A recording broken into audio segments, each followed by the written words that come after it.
the age of social media, all it takes nowadays to spark up an online fight is to merely have an opinion. One opinion will cause many to spiral into a pit hole of anger where no one dialogues, only insults the person who has the unpopular or even the popular opinion regarding the latest trends in comic books, movies, or pulp culture. It makes sense given the circumstance. After all, acting tough behind the protective wall of the black mirror we all own and use on a daily basis makes it easy for anyone to jump right into a tirade of insults and threats. Again, just for having an opinion that they may disagree with. I decided to go against that notion. I've decided to start a video series where we discuss the hot topic issues within the comic book industry and pulp culture and provide you with another perspective. One of logic, reason, with just plain old dialogue between two people who have different opinions. My co-host and I will discuss the pulp culture topics at hand in a fun, engaging, and respectable manner. So, without further ado, let's talk about it.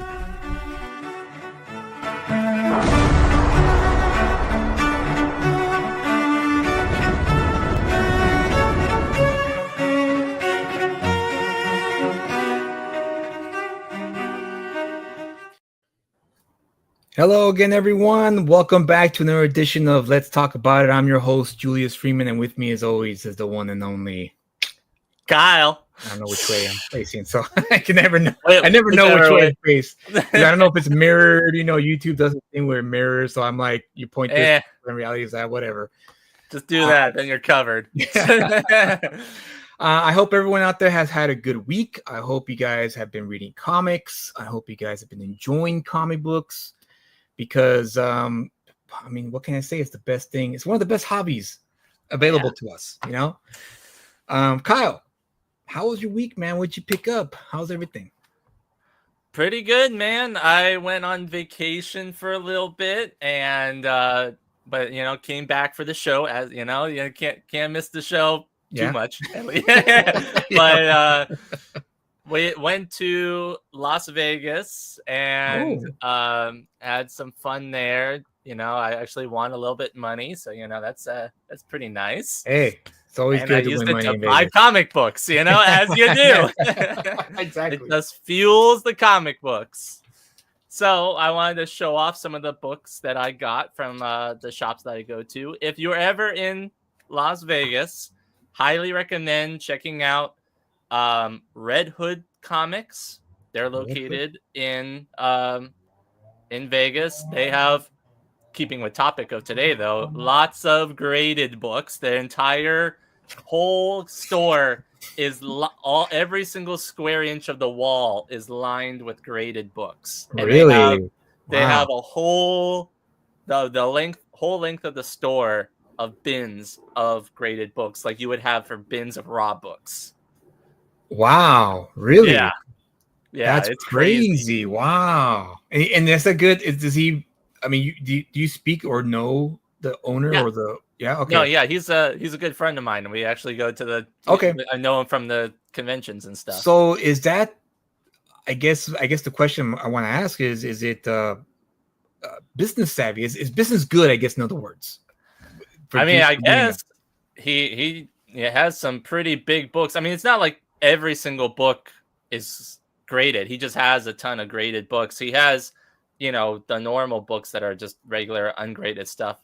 I will say his stuff is on the higher side, but because of all the graded stuff, but he'll work with you on price and stuff like that. Oh, okay. Well, at least there's that. Yeah. It's not like it's like firm set. Right. It's like he'll work with you. Hojo, welcome back to the show, bud. Books were meant to be read unless they are touchdowns in history and important issues. You encapsulated what we're going to unpack on this show, Hojo. So stick around and hopefully you could provide us some more insights as to what you think about slabbing. I have my thoughts. Kyle has his. We're going to share when our guests come in. I'm sure they'll share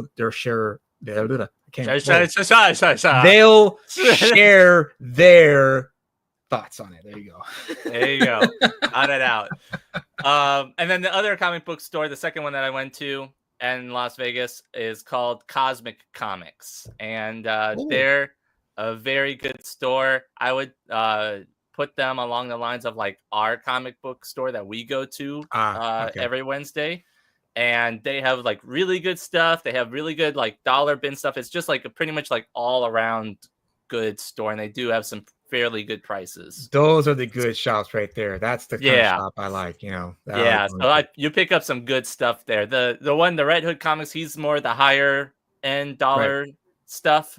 This one's more of like if you're just trying to go and get some really cool stuff, that's the way to go. And speaking of, I got some cool stuff. All right, so go share it. All right, first book I got was this 1963 Superman 12 Center. This is the first death of Pa and Martha Kent. Superman. Yeah, wrong guy. Oh, dude, nice. Very nice.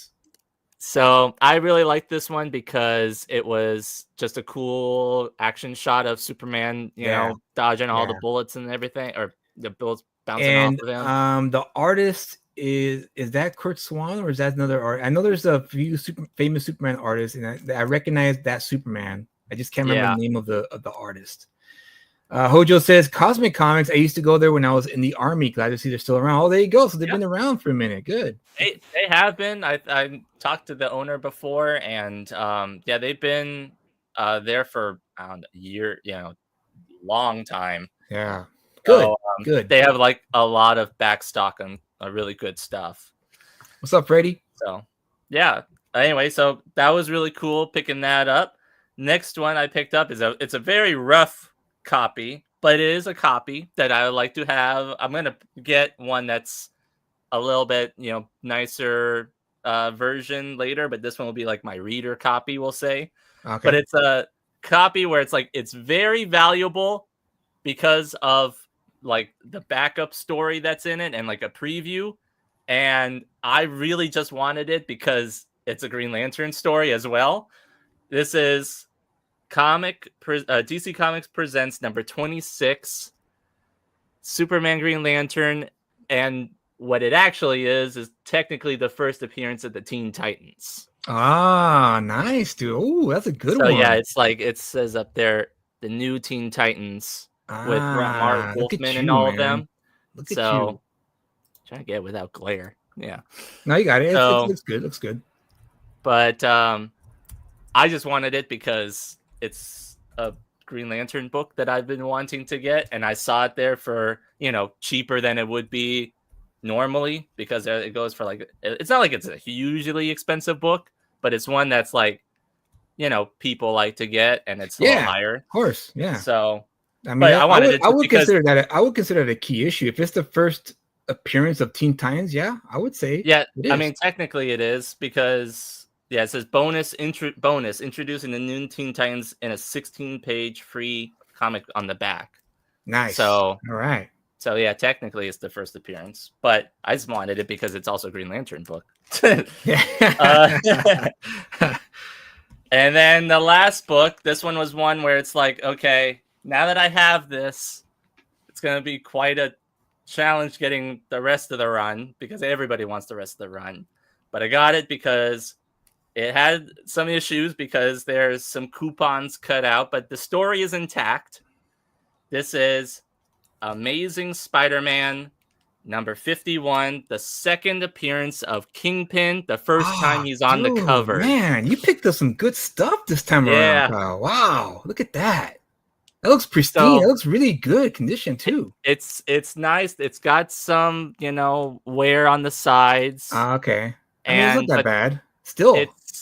And then I was flipping through it before, we came on. I was looking at what was actually cut out, and there was like one coupon for like one of the like the X-ray glasses type coupon was cut out, and then the pictures of the coupons that had Spider-Man, because I could see the outline. The kid cut out the outline of Spider-Man for like the hang up on his wall or something like that. So you could see the outline cut out of Spider-Man, but the story is still intact and everything. Okay. So cool. But I just wanted it because I saw it there and I'm like, oh, well, I know that the actual one's going to be a whole lot more expensive than, just what I paid for this. And it's like, yeah, cool? and then plus the majority of the book is still intact, and you get to at least appreciate. I'm assuming that's John Romita Sr. Is he the artist of that book? It looks like that looks like his stuff. So I think that I think it's John. I think it's John Romita Sr. Yeah, so that's great. You get to have a John Romita Sr. book. So I mean, that's a win. That's a win for sure. Plus, I kind of like it from the fact of like, well, with the coupons cut out, like I know a kid read it because they cut out the spider. No, like adult is going to be doing that. So it's like it'd be cool seeing somebody, from the either probably 60s or 70s or something like that, just like cool Spider-Man, get him out, put him up on my wall or something like that. And so it's like at least I know that this one was actually like really read and used, I guess you would say, but fun.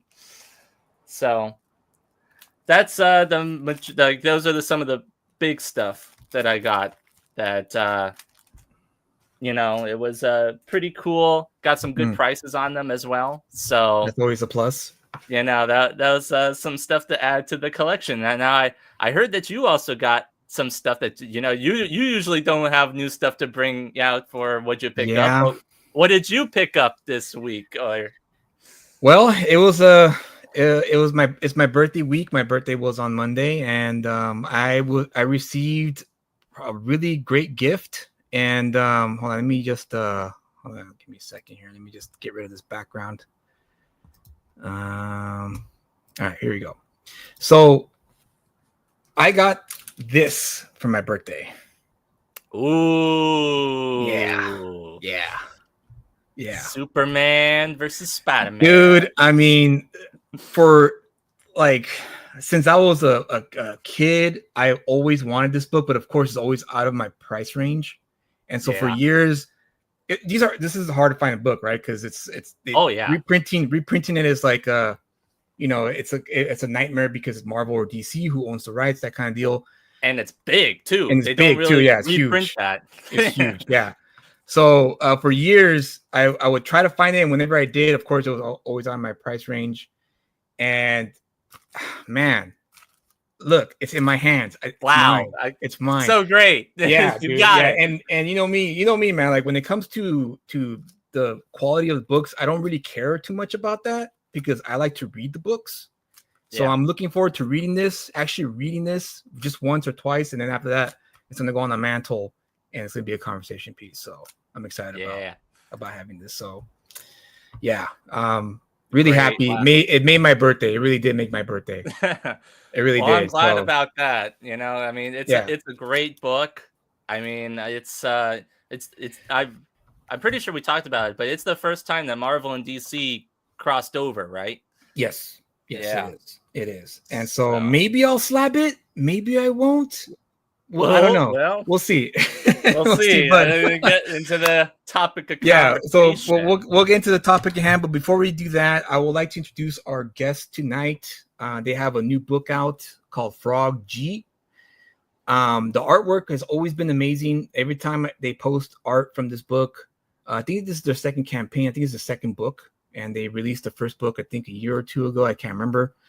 And I've always liked the artwork because what's sorely lacking in today's market is the over exaggeration of the comic book art that really, like, for me anyway, made comic books stand out amongst all the other platforms of storytelling, movies, TV, and so on and so forth.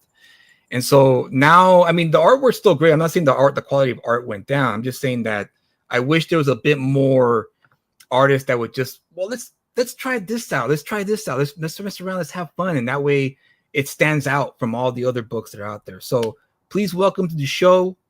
One is a friend who's been, both are actually people who watch the show.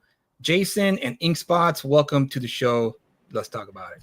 Hey, everybody. How you guys doing? Yeah, thanks for having us. Like you said, we watch quite often, and this is one of my favorite channels to watch because you guys talk about comics. You guys talk about comics.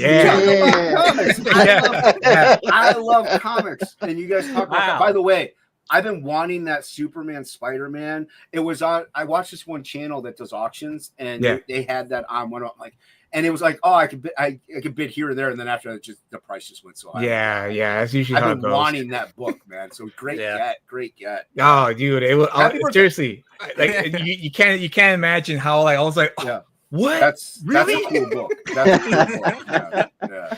Dude, oh my gosh, it was like the inner child came out of me. I was like, oh yeah, all right. Yeah, like I said, I saw that on one of the auctions. I'm like, oh man, and I'm like, I can't afford that. Yeah, so, I mean, I have an extent. Like I try to pick up like every now and then. I'll go to my LCS and they'll have like X. Like I picked up X-Men #5.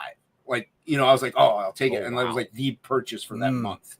Because it's a high end ticket. Yeah. But so that one I was like, I haven't seen that one in the wild. So. Now is that book raw or slabbed? No.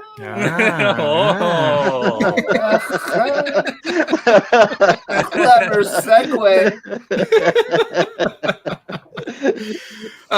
So I wanted to bring up this topic because Kyle mentioned it to me and he started telling me about what he does for what he does when he slaps his books, and the more he spoke about it, I was like, you know what, this would be a good topic to talk about because not a lot of people talk about slabbing books, and I personally am not a fan of it because it's like I kind of see it for the most part as a cash grab for a lot of people who flip books. They don't care about comic books, that kind of thing. Yeah. And also for me, just like all of us here, we like reading books. We like reading the comics. So whenever I do find key issues that I happen to find, like, estate sales or, the swamp meets, and the first thing I do is I read them. Like, for instance, one time I found Demon, Jack Kirby's Demon, issue 2, 3, 4, and 5. Oh, wow. And I the guy did not know what he had. But I knew. I was looking. I was like, dude, and I was like, how much you want for these books? He's like, give me 30. And I was like, well, I have 25. And he's like, all right, give me 25. and the funny thing about that was his wife saw what was going on, and so when I gave him the money, I took the books, and she walked over and she's like, how much did you sell those books for that guy? And my brother was with me, and I was like, let's go, come on, let's go, run. So, but the first thing I did was I went and I read them because I wanted to really see, like, I wanted to see Jack Kirby when he was at his peak, Well, I mean, you can not slab those, or you can slab the best book ever made, and definitely pro. He's a slab super pro. Yeah. 9-8. Oh, insanity. So, yeah, you could flip this for so much right now, dude. Let me tell absolutely you. Insane. Wow, that's great. That's great, dude. Wow, I haven't seen, dude. That's a blast from the past. Oh my gosh, it's a running gag I have with my co-host. But no, like you're not wrong. Like, finding a find like that, it's dope. And not only that, it's at a garage sale. Like, you want to flip through it, you want to read it, you want to absorb Kirby. Like, I mean, especially like it's a time capsule. That's my only slab book. I only have one slab book. That's because Jason sent it to me. Yeah, and that's a great book to have to get slabbed. Well, he did some artwork for me.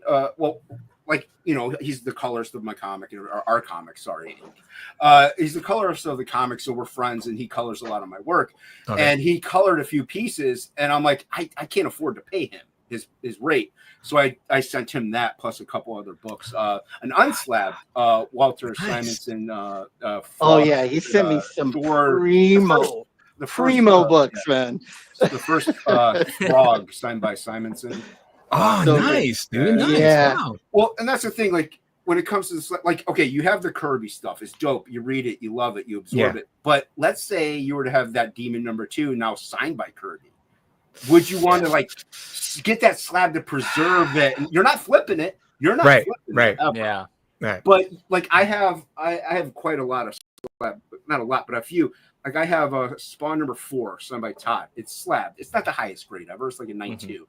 I'm never selling that. That's mine. But it still preserves it, and that's like my little keepsake. It's a memory time capsule. So yeah, but there's plenty of reasons to slab, in my opinion. Go ahead, provide the opinion. Go for it. Well, okay, preservation. Definitely, Okay. for one. Also, like, especially if it's an older book, I'm all for slabbing an older book without a doubt. Like I have, like I said, those older X-Men books and stuff. Eventually I'm going to get around to slabbing those, and more than likely I'm going to keep them. Like, I don't know how often I'm ever going to own those. Now, when I pass another perk, when I die, I'm going to die at some point. My nephews who don't care about comic books, they're not stupid though. They can go online, look up the value. Absolutely. Yeah. They can then sell them and benefit the rewards of me being a collector at that point, because I'm a collector. Right. So now that's with old comic books. Like, and yeah, you can flip it if you want. But to me, like, slabbing variant covers, I'm fine with too. Go ahead, slab that modern variant that's, you know, a 1 in 200 that's worth $200. Now it's worth, you know, got a 9.8 on it. Hey, now it's worth like $500. You can now flip it maybe for $4 if you argue with somebody on eBay. You just made a few bucks. So that's another perk for slabbing. There's pros and cons to slabbing. You can't ever look at the thing again. Yeah, you can't ever read it. Yeah, exactly. I mean, you can, but now you got to crack it open. You just spent $60 pretty much pressing it and grading it, and then also shipping it back to you. So you spent money on all that. Now you got to crack it open just to look at it. You can go buy a trade, but I'm sorry, man. Like, you have that book. That's a time capsule. Like I said, I have those old X-Men books. A book from 1967. So much happened in that year. It's an amazing history, and I'm holding a piece of it from when it was printed. Like, it's just it's insanity. So yeah, it's a contentious topic for sure, mainly based on, like you said, it's a saturated market. Everybody's slabbing now, dude. I could go online and see a copy of Batman Volume 5, number 112, like a random issue, slabbed at a 9.8. Well, they'll slab, like, they're so desperate to slab books, they'll slab like 5 books for $30 now. I have a copy of Super Pro Slab. People slab anything, you know what I mean? So, well, there was a guy, he said he had some, like, I forget which books he had, but he had some, it was like Avengers, like 3 or 4 or whatever. And so he had it in the slab, and it was 8.0. He could not sell it. He finally, it was among a bunch of slab books. He could not sell these books. So he finally got frustrated. He took the Avengers, he broke it out of the slab, sold it as a raw book in like 3 hours. Yeah. So people are looking for the raw book. They are looking for the raw book. They want to grade them and try to upsell them. So I think that, another issue comes into play where, like, TMNT number 1, like, you have to pay, if you have an older book worth an insane amount, you have to pay a percentage of what it costs, the value of the book to slab it. So you know how hard it is to buy TMNT number 1 raw? Like, you can't afford a slab version of it. Like, you can't. So, and Kyle, I know you're a fan, and he just brought up that Absolute Batman. I like Absolute Batman. I was recently at Heroes Con, and I'm at my table and stuff doing my thing. So my mom, who drives me around because I'm visually impaired, she helps me out. She's at the table. She's awesome. She'll go out and get books signed for me. So she's met a lot of big artists. So she actually met Dragotta and all those people. And when she was in line, I had a couple books for Dragotta to sign. A couple of I had Absolute Batman regular, the noir foil, and then the Jay Lee version one, because Jay Lee was there too. That one's mine. Okay. That one's mine. I'm not selling that one. Jay Lee and Dragotta on the same. Oh, dude, it looks so beautiful too with the way it's signed. But anyway, I digress. So she was standing in line and she was just talking, which she sold a Frog G book because of it, so that's cool. But the guy in front of her had like 10 copies of Absolute Batman number 1.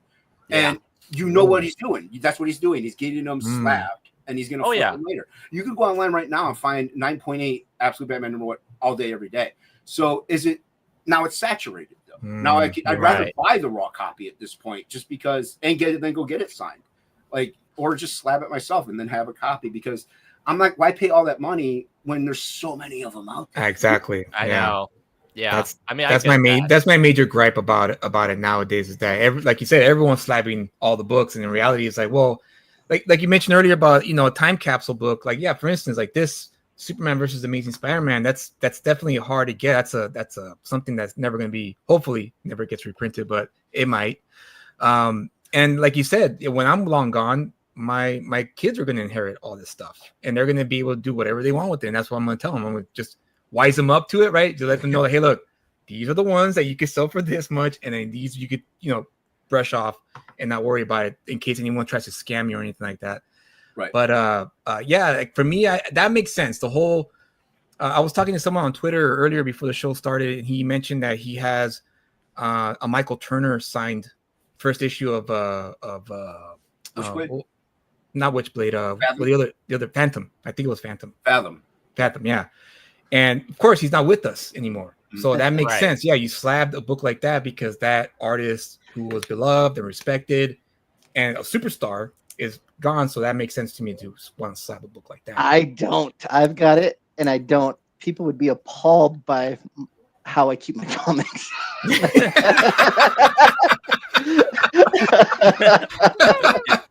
I'm a reader. I have a Conan Red Nails right now, just stacked under like 4 other giant books. Is it bag imported? No. Oh, wow, you're old school, dude. You're old school. Dude, is that bag? Are those bags? He's like, no, I got a bag import these. I'm like, bag import them. Nobody's disagreeing on that. It could be like Youngblood number 4. I'm like, bag import that. What are you doing? I'm like, I don't know the It's like I'm gonna read it. I'm gonna read it later. Like I'm gonna be sitting here and be like, where? Oh yeah, right there. Boom. I'm in there. Which I love. Like that's fantastic. Like, and I was like that obviously growing up. Now with my eyes being the way they are, it's really like I kind of do the workaround where I buy the comic and then I'll go onto a site and read it. You know, the high seas. But I buy it first. I don't do that whole. I wonder what this comic, and then I go read it. Like, oh, no, I buy it first. But I'm more of a collector now because of the way my eyes have gone. I can't really read comics unless I actually take an adventure. So I think in that regard, slabbing or not slabbing, it all depends on the book at that point, in my opinion. Yeah. And like you said, like a Fathom signed by Turner. Yeah, dude, slab that. I'm not going to flip through that. Like, I'm just not. To me, that's more of a sacred object at that point. You know, so Inhumans number 5 by Jay Lee. I'm not slabbing that. Why would I? I want to look through it. I want to absorb all the artwork and just take it in and just like see how he did the style here. I finally bagged and boarded all my Battle Chasers because I was kind of getting like, man, I've gone through these so many times. I don't want to ruin them. So I finally bought a trade and bagged and boarded them. And that was only like a couple weeks ago. They've been unbagged and boarded since the 90s. Battle Chasers. Yeah, all the Battle Chasers. Oh my gosh, dude. Oh my gosh. You just gave me an anxiety attack with that. I know, dude. Yeah, trust me, he does with me too. But he brings up a good point. Like you can then slab those books, even in a variant cover, older issue, they're going to come out with a trade. You can always find it. Right. Read it. Yeah. Now, it's not, there's something about the printing on the original thing that when they reprint it, it just doesn't look the modern printing methods weren't fit for old books. Right. They just look totally different. So to get that authentic feel, you want to flip through X-Men 101, which I have slabbed the first Phoenix. I have it slabbed. But see, I have no sentimental attachment to that thing. I got that because I drew a Frankenstein piece that he colored that looked dope. So the guy was like, "Do you want Trey for it?" I'm like, "Yeah." So I got that, and I'm going to flip that one day when the movies come out. Phoenix is in it again, and that goes up in price. No sentimental attachment. Now, like I said, that Spawn book that I have signed, I have sentimental attachment to that. That could end up being worth hundreds and hundreds of dollars. I'll never sell it. There's a sentimental, connection with it. There, I have a memory attached to that. Right. And to me, that's just something a little more sacred and just holy to me. Like, I don't know. It's weird. It's like, it's like getting a shirt from a loved one that like either moves away or something. Like, that's yours now. Like, that's a part of them in a way. And so you want to keep it forever. And I have a hot dog napkin signed by Todd McFarlane. Slab it. What are you doing? So I'm at a gas station. I traveled to Phoenix. I'm at a gas station. Truck pulls in. It's got the trailer with Spawn on the trailer, everything. Todd McFarlane gets to put gas in his car. I'm freaking out. I'm the only one freaking out because no one else knows. No one else knows it's Todd McFarlane. He's just some old guy that goes out. Yeah, just some old dude, man. I have no comics, but I have a napkin. So I had Todd McFarlane sign a hot dog napkin at a gas station in Phoenix, Arizona, and it's still cool to me. That's a great story that you have for it. That's what's the best thing about it. Like when I got my Todd McFarlane Spider-Man #1 signed at San Diego last year, literally just happened to be running into him in the convention center, and he's like, "Hey, can you sign this real fast?" He's like, "Sure, why not?" I didn't have to wait in the lines. I didn't have to do all that. It just randomly bumped. Yeah, it's awesome. That's see, I was back in '92. I was at San Diego Comic-Con. The only time I was ever at San Diego Comic-Con, and it was Jack Kirby's birthday. And like I'm 12, I believe at the time, 13.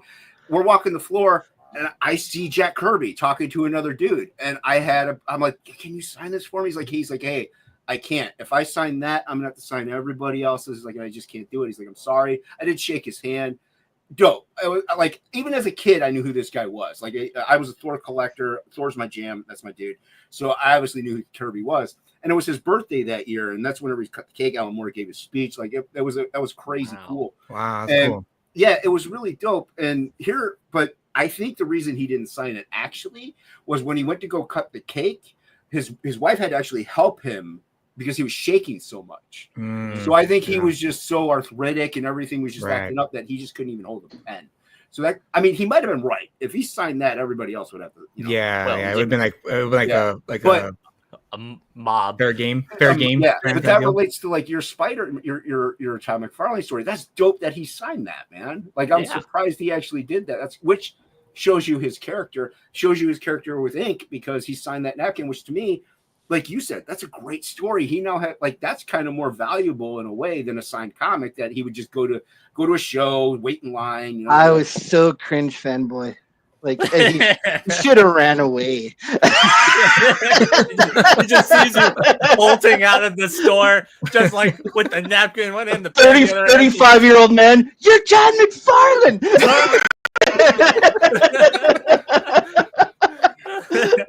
Oh my God!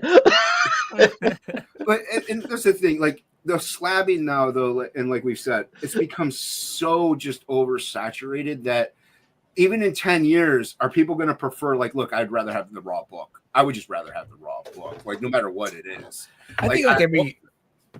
Go ahead, Kyle. Go ahead. I was just gonna say that's sort of like what's been happening with me recently. Is like, because I've been wanting some like the older Golden Age books and stuff like that. Like, I've been trying to find some, like, I mean, because Superman came out, I've been really into the Superman hype train. I was trying to find some really cool old action comics of Superman, like back in the 1940, 45 is, and I wanted them because they specifically the covers that have like the war, you know, propaganda types, you know, covers and stuff on them, because like I know they're never going to reprint them because some of the exaggerations of the characters are a little, it was of its time. Yeah. It's a product of its time, exactly, and that's why I want it, because I want to see not only the book itself, the cover, but I actually want to read the story within it, like you were talking about. And so, but when I go to San Diego Comic-Con and I try to find some of these books, they're all slabbed. And I can't find any of them, and then they're already rare to begin with. So it's like, how am I going to find these books? And like, again, they're never going to be reprinted anywhere. Mm-hmm. So it's like, history is there, but I can't even read it. Unless you buy it for the jacked up price, crack it open, and now it's worth less, and then you risk damaging it. So when you go back in to slab it, it might be even at a lower grade, and now you lost money. So So it's a predicament that I'm in particularly, but like it's specifically with that. It's like, it's one of those things where it's like, I want to have that piece of history. I want to actually be able to read it. Now, like you said, though, for other stuff, you know, it's fine. Like, I got this, you know, graded just because it has Stan Lee's signature. Nice. It's like a convention. It's like 2 pages in it. But it's like, you know, it's just because I wanted to have a Stan Lee signature. And that's another thing, though. It's like, I want to grade it so that it like authenticates it. And so like, I know that it is Stan Lee, and that's it. You know, like, you know, that's something that I would like. And you also bring up another great point is like, the movie just came out. So now it's harder to find, or, you know, it's that speculation market. I hate it so much because I'm a fan of a lot of this. Like, I'm a Thor fan. Mm-hmm. So there's a lot of older Thor books that are now worth way more money because, Galactus is in it. I'm like, man, I need that issue. I'm like, now it's worth like 3 times more than what it was. And like, it's like, now everybody's selling it, and now they're jacking up the price of everything. And so it's like, the speculation market drives me insane, and people slab because of it. So now, even if I want to flip through it, which I do, I flip through that X-Men #5. That's the oldest book I have, and I love it. I look through that thing. I flipped through it. Like I had on a glove when I did it because I want to be very careful, but I still flipped through. I mean, this is an era that I would like. That's a crazy time that this was made. This was put out. This was on newsstand. Some kid bought this brand new, opened it, absorbed all these tales of fantasy and adventure and excitement. And the style of Kirby's artwork is just so amazing. I looked at that. Like, it's 2025. I got this, and it's from 1967. It's insane. It's so cool. If that was slabbed, I'd be like, oh, look at this piece of plastic. Yeah. Right. Yeah. So the speculation market, though, it really infuriates me because it's one reason why a lot of people end up slabbing things. It's not because they really want to preserve the book and make sure like it stays in a good condition or something like that. Because I hope I get a 9.0 and now I can sell it. Yeah. So yeah. Well, I mean, I can understand that perspective of like another reason why to slab, because like if there's like an Action Comics, #5 or something like that, that's like, if I were to read it, it would disintegrate in my hands. Possibly, yeah. Then, it's like, then, okay, it can be in the book to at least keep it together. I can understand from that perspective, but like most of the time, they're not that bad to get to that point. No, it takes a lot for a book to get like that. And like I said, that's why, like, I mean, I have gloves for when I draw anyway. So that's why, like, I just put them on whenever I look through it. I'm like, I have them, why not? So otherwise, I wouldn't have put gloves on just to look at a book. But it's like I said, you could hold a piece of plastic or you could hold a book from 1953 and just absorb everything. And I know this is a weird correlation, but it's like kind of like I can relate it to drawing. Drawing traditionally is better than drawing digitally. There's a connection there. I could still do the same thing. So like you could buy a trade paperback of that reprint. Yeah, that's cool. Or you can have the original thing and hold it in your hand. Like, that's cool. So there's just some kind of weird disconnection that comes from certain things that you don't get with the OG, So, right. But like you said, signed by Stan Lee. Where are you ever gonna? I had a signed Stan Lee book and it got sold 20 years ago, sadly. But like I'm not gonna have that again. You got a really cool item that you're gonna keep. That's yours now. Yeah, why not preserve it? Yeah. And like that's the whole reason why I got it, was just because it had Stan Lee's signature on it. I'm not gonna do anything else with it. I just wanted a Stan Lee signature because I was unfortunate where he had already passed by the time that I started getting into comic books, so I never even got to meet him or anything like that. So I like to at least own some history from that. And that's also, and I know I'm talking a lot, I'm sorry guys, but that's also another reason, a good reason for these slabbed authenticated things, because as Ink knows, I recently had a sad event that happened with some books, and a friend was going to send them out to get slabbed.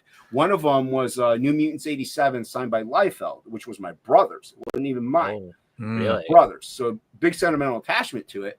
And short end of the story is just gone. It's gone. Somebody stole it and it got sold. So I don't have that book anymore that my brother got signed at San Diego Comic-Con in 1992. Gone. But I'm like, you know what? I won't have that book, but I'm going to buy it again. I'm going to get it back. So because of slabbing and authentication, I got a 9.0, and the one that was like an 8.5 that it was going to be. But the one that I got was a 9.0 signed by Liefeld and a couple other cats. Maybe it wasn't the original thing, but still, it was signed, graded, authenticated. So it's like, because of slabbing, because of authenticating signatures, you can now do something like that where you can get the signed Stan Lee. It's verified. You're dope. Like I could recuperate something that was lost, and I can, like I said, it's not the same thing, but I still have it again now. Now it's mine. Right. I'm never selling it. Like, even though I paid for it, it's not the same, but I'm never selling it. To me, that's the thing. So there are pros and cons without a doubt. And I think it's more of a personalized individual. Like Ink, he doesn't slab things. He just has the ones I sent it to him, which I could very well end up sending him another book eventually. Who knows? Just because I'm grateful for the work that he does. But it's just up to the individual, really. I'm in the market of collecting and selling. Like, I've sold several slab books already. So, but it's because there's no sentimental attachment to it. I don't care. So yeah. Anyway, what was there was a question about what was the most prized Slab comic that you have? Michael Rushbrook. Welcome to the show. It's got to be Secret Wars back there behind you. Has to be. Secret Wars? No. No, it's not. Oh, Dark Knight. It's the Dark Knight Returns #1 that's signed that's by a good choice. Yeah. Miller and Jansen. It's hard to see with dude, I have it. I have it signed by Jansen. Yeah. I don't know. Think mine's a 9.8. That's dope, but I need Miller's signature on mine. I have. Yeah, well, I mean, it's great because it's in gold right there, which I love. And it was again, this was it has a whole story behind it too. Where I was in Dallas, I was there because it was a convention exclusive panel that you got to meet him, you got to go and get a book signed by him, and you got to go to the panel and have front row seats in the panel and stuff like that. So I did it, and then I had the whole set signed. But when I went to the panel, they said, in the description when you were signing up for it, is that you got one free book signed, and then you could buy additional signatures. And then I was waiting in line, and then I asked the helper lady that was gathering us all together, and I said, okay, where do I go buy for the other signatures and stuff like that? And she's like, oh no, it's just one. You can't buy anymore. And then I'm like, wait, what? And so then I have to I'm running around the whole convention center, going to the other person, talking to this other person, go to there. And then I had already dropped off my books to get Klaus Jansen signed. That was at the same convention center. And so I talked to him, and he's like, oh yeah, we already got all your books signed. You're all good. And I'm like, well, I still get one signed, from the thing. And so he's, oh yeah, well, you get a free comic book. So just get him to sign that, and we'll just not charge you for that. Oh, that's dope. So nice. I count that as this. So it's basically I got that one for free for getting this one signed. So it's a whole story, and so yeah, I got this and all 4 issues. So that's cool, man. That's awesome. What about you, Jason? That was is your? I'm assuming yours is X-Men 4. No. I don't have that one slabbed yet. Oh, you don't have that one? Okay, number 5. I don't have it slabbed yet. I would probably ASM 300 signed by Todd. That's a good nice. One. Yeah. I mean, it's not mine. It's my brother's, so it's it's staying with me forever. But yeah, that's probably gonna be. I have a lot of sentimentally attached stuff, but that one as of right now would be it. It's I think it's an 8 or an 8.5. I don't care about the grade really. It looks cool, and I got it slabbed. I surprised him actually. I was at a local convention, and I found it in his box, and I took it with me because I knew it was CBCS, which I could care less, man. CGC, CBCS, I don't care. I'm not a sticker. PSA now. Yeah, PSA. I don't care, dude. It's all grading. It's all good. But so I kind of took it, and then I got it graded, and I got it back, and I actually wrapped it up and gave it to him for Christmas. And he didn't even know he was getting it. He didn't even know he was getting it. So he was over the moon that he saw that he got it, because it preserved it. We had this book for mid-90s or something like that he had signed, and this was 2020 pretty much, or somewhere in there, 2018, somewhere in there, I can't remember. So 30 years. So for 30 years he's had this comic, over 30 years, because he bought it long before then, and now it's so yeah, he was over the moon. But yeah, I'm never selling that, even though no matter what it's worth, I don't care what it's worth. I can get the most money out of anything for that one, and I'm never selling it. But that would probably be I got Kabuki #1 signed by David Mack. I love that one. That one's great. Nice. But, nice. Yeah, I got quite a bit, dude. I just have so many stuff I have to send out still to get slabbed. It's ludicrous. I have X-Men #1, The Gatefold, signed by Jim Lee and Claremont. Oh, nice. Yeah, that one's slabbed. So cool. I have that one signed by Jim Lee as well. Yeah. Not Claremont, but Jim Lee. But it's not Slab. Oh yeah, you don't need it to be Slab, man. No, because I want to open it up and see it.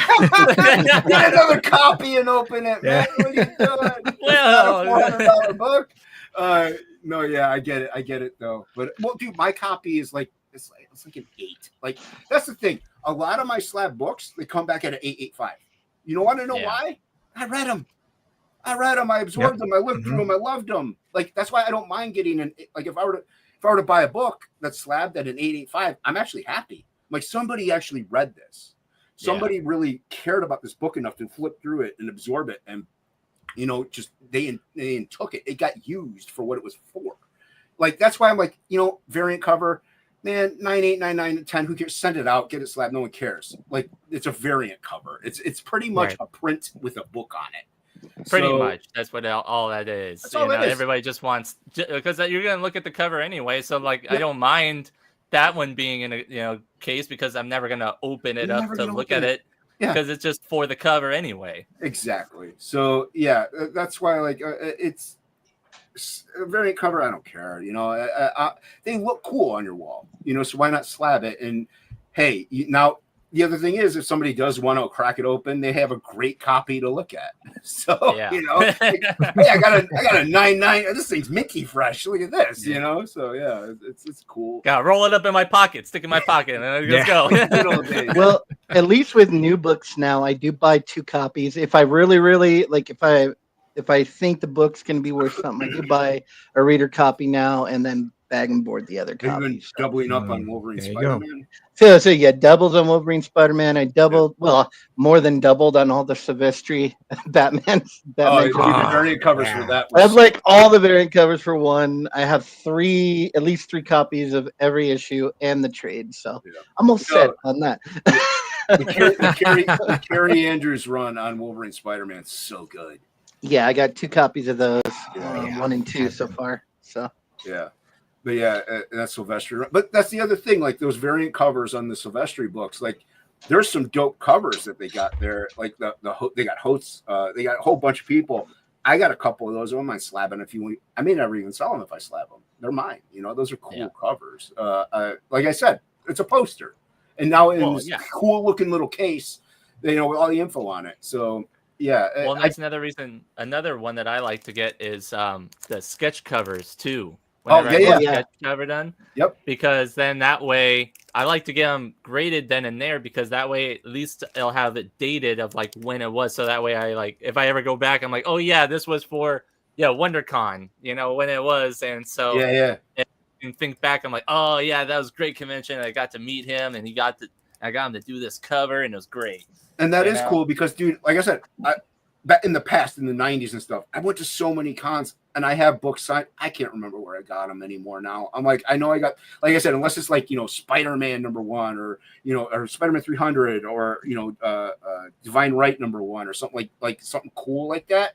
I usually don't remember where, because I got like, Dan Davis signed, books and stuff. I don't remember where I got those signed. Like, I don't remember. It's all fall in the weeds somewhere. Yeah, exactly. Somewhere, like, I don't know. Was it a local con? Was it like, I do remember I got a whole bunch of Next Men books signed by John Byrne, but that was at a local con. I remember I was there with my dad, like a New Warriors #1, Sunday Bagley. I remember that just because of the time frame of it. But who knows? Maybe I got the Dan Davis one signed then. I don't even know, But yeah, like a sketch cover like that. Like we're friends with Shelby Robertson, and I get sketch covers from him all the time, but they're raw. I'm like, I would love to have the slab just because it would look cool.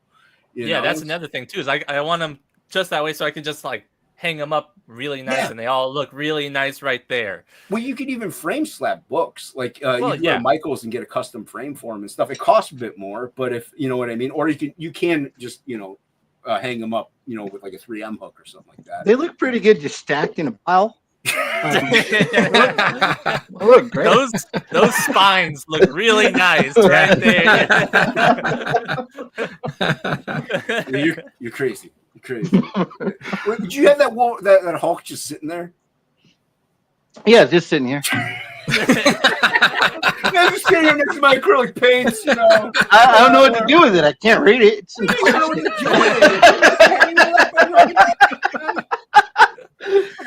book. What are you doing? Ask me what my favorite slab book is. What's your favorite slab book? I'm going to go with Incredible Hulk 340. What? Hold on. Wow. Is there a book you have that has like a significance that you would want to slab it? Oh, there you go. Good question. Good question. No, I don't think so. I think there is. Really? Because to me, I want to pick it up and read it. I like I know, but like I said, purist to the very end. I like it. Like I said, like I have this book and I got it. I know your family history, so obviously don't comment on that. But I was like, oh, I was with my dad, and I got this at that show, and now no, I mean I have books that my grandfather gave me. That's who got me into comics. That's what mostly it's just like that's why I love comics is because my grandfather. That was what me and him had, and he got me into them. That was our way of bonding, and so that's like my core love of comics comes from there. But there's no specific one. I mean, okay. I have so many. I have a storage unit full of comics. Just right. Because Luke, Luke had I can't remember what book he got. I think it was an X-Men book. But it was X-Men. Yeah. Yeah, it's like at a 4.2 grade or so. I don't know, something stupid. He even said Jim Lee's like, why are you getting this one? Yeah. So like I don't know if he got it slab, but he got it signed, and so but that's what I'm saying. Like that, I don't care if it's a 2.0. Like if it has some kind of significance. That's what it had sentimental value to him. So that's the one he wanted signed. So yeah, like I have a Punisher. I think it's number 2, signed by Garth Ennis. It's the variant Steve Dillon one. It's all white, and Punisher's like holding the gun out. I think it's number 2. Yes, I remember that cover. You know what I'm talking about? Yeah, I remember that cover. Yeah. Okay, I was at Baltimore Comic Con, and I forgot Garth Ennis did this. But I was at Baltimore Comic Con. My mom was going out getting signatures. I'm like, oh, can you get Garth Ennis to sign this? I love this cover. It's so cool. He's here. I can't get Steve Dillon to sign it anymore, sadly. But so she went out. She's like, I don't know if this is good or not. She's like, I was in line. He asked me my name, and I gave it to him, and he wrote on it to Faith Garth Ennis. I'm like, oh no, he personalized it. I'm like, I forgot, but. The great thing about that is I have that forever now. Yeah, like that's a fond memory I now have with my mom of her. Like, I felt bad because I kind of maybe made her accidentally feel bad. That I was like, oh no, like I got to get a new copy. Like I think she might have felt bad, but I told her, I'm like, look, this is cool. Don't worry. Like I love that it's signed to you. Hey, so but like that, I'm gonna get. Even though what sucks about that is, sorry to interrupt, but. When I was traveling at home, apparently it got wedged underneath my other books. So it is damaged now, unfortunately. So it's not going to get a good grade when I get it back, but I'm going to send that out to get slabbed eventually. And I now have that as a fond memory. Like that's just keepsake for me. So there are good reasons to slab books for preservation, in my opinion, as far as stuff like that goes. So, yeah. I mean, I like taking the old comics, you open them, they're all newsprint, you get that smell. Yeah. I don't know, man. That just brings back I'm 12 years old again. You could go buy a $2 comic and you get the same. You get the facsimile in one hand, then you get the $2 one in the other hand. You start reading it, and then once you start getting through, you go. And then you just keep on going. Well, I can't say I'm not a collector because I have started collecting certain runs. Like I remember from right now, I'm trying to get all the Poison Elves, just because I really loved that indie book when I was a kid. And so now I am collecting, but I really never was a collector. I was a reader. I just got books, read them, went through them, devoured them. So, but at the same time, you're not picking up Poison Elves and making sure they're 9 9s, and you know what I mean. No. So you're a collector, but you're also absorbing the material. So you're still a fan of that in that regard. Like I said, I still would be that if I had eyeballs that could actually utilize them for what they're for. So I would be just like ink. I would probably be just reading everything, absorbing everything, just flipping through, looking at the art techniques and stuff like that, and just. Now I can still look at the art techniques, but it's not the same. But anyway, I digress. But I'm all for reading comics. I am. Even though I don't really read mine for certain personal reasons, read the comic books. You buy them. You're supposed to read them. You're supposed to know what's going on in them. I like watching Comics Explained because I've been following Absolute Batman and Absolute Superman because I buy them. And now I go on Comics Explained, and he'll pretty much just read through it for me. So I don't have to worry about it. That's nice. That was great. Or I watch your guys' show because you go through it as well. I mean, you don't reveal the spoilers. Sometimes you do, but sometimes, it depends. Which I'm not mad, dude. I'm not mad about it, but I still could intake it that way. These days with modern technology, there's a way to absorb everything and anything you want, and so I could then collect the books and also then go through it because, like I said, I like. Ink isn't as much of a fan of it as I am, but I like Dracota's stuff. That's one of the types. But like you guys were bringing it to earlier, like style. There's a certain kind, that's why I like Kerry Andrews. He's killing it. So Nick Klein on Hulk. Oh, Nick Klein, yeah. Nick Klein, man. Yeah, good So job, good. dude. Yeah. I hate it when there's a fill-in. I hate the colors, but I love his artwork. But the line art is so good. But I can still look at those, and then I come to you guys or like Comics Explained, and then I could hear what the book is about. Like we're fans of the same. Like we love Wayshack. Like that's our dream. Like if we can get a Frog G cover by Wayshack, holy cow, dude. We tried. We tried. We asked. I DM'd it because I have a few Wayshack originals and stuff like that. And he actually like will interact with me like through Facebook by liking things. So we do interact. And so I did hit him up like, hey man, you know, we want you to do a variant cover for Frog G. And he's like, I can't, I'm too busy. This whole year. How dare he go work with Todd McFarlane? What's wrong with him? Draw Violator. I did get to meet Wayshack, which was really cool. That, like I said, never selling these things. I'm gonna get them slabbed eventually, but like I got the Violator book signed by him. I got the Max Batman variant cover signed by him. I have a Armory Wars. Wow. It's a variant cover. It's like a pencil sketch version of it. He did some watercolors on top of it. He's like, "Do you mind if I, do some watercolors on this?" I'm like, no, go ahead. He's like, he's like, it'll destroy the book, right? I'm like, I don't care. He's salivating. I